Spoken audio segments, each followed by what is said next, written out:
بکس موبایل نیولې دي یو کس ته وایم چې بچی ما ته هولي وښیه په 500 کسانو کې تاسو ټول ولاړې که دې کې سړی ولاړې زه یې پېژنم څوک یې پېژني ما ته یې دا وکړي چې زه یې پېژنم خو تاسو به راته ښایي چې داسې سړی و نیمه ګنټه پس موږ ته چېرته یو ویډیو میلاو شو الله دې خلکو عزت وکړي چې موږ ته دومره اندازه وشو چې دا سړی څنګه دی څه یې اچولي دي نو مهرباني وکړئ په کار ده چې دا کار د وشو چې ده پسې ټول کلی خطا وي چې وایي دغه دی چې زه د دغه نه راورسېدم او په پټو کې ګرځم نو بس دا خو بیا ما ته افسوس رالو زه خفه شوم ډېر سخت بېګا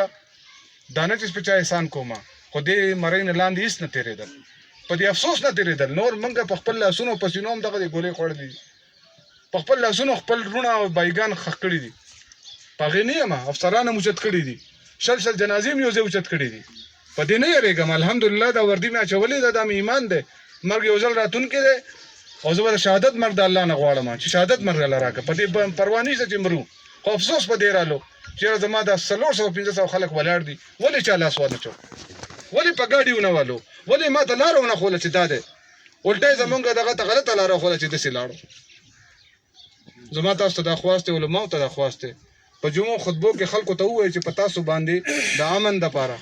د دې اصلاح معاشرې دپاره د دې ناسور او دا کم برایانې ختمولو لپاره ستاسو څه حق دی هغه دوی ته وښایئ تاسو زما سترګې جوړې شئ تاسو زما غوږونه جوړ شئ نور به انشاءالله چې زه یم چې ټوله دنیا را جمع شي انشاءالله ما نه به دلته بدامني ونه کړي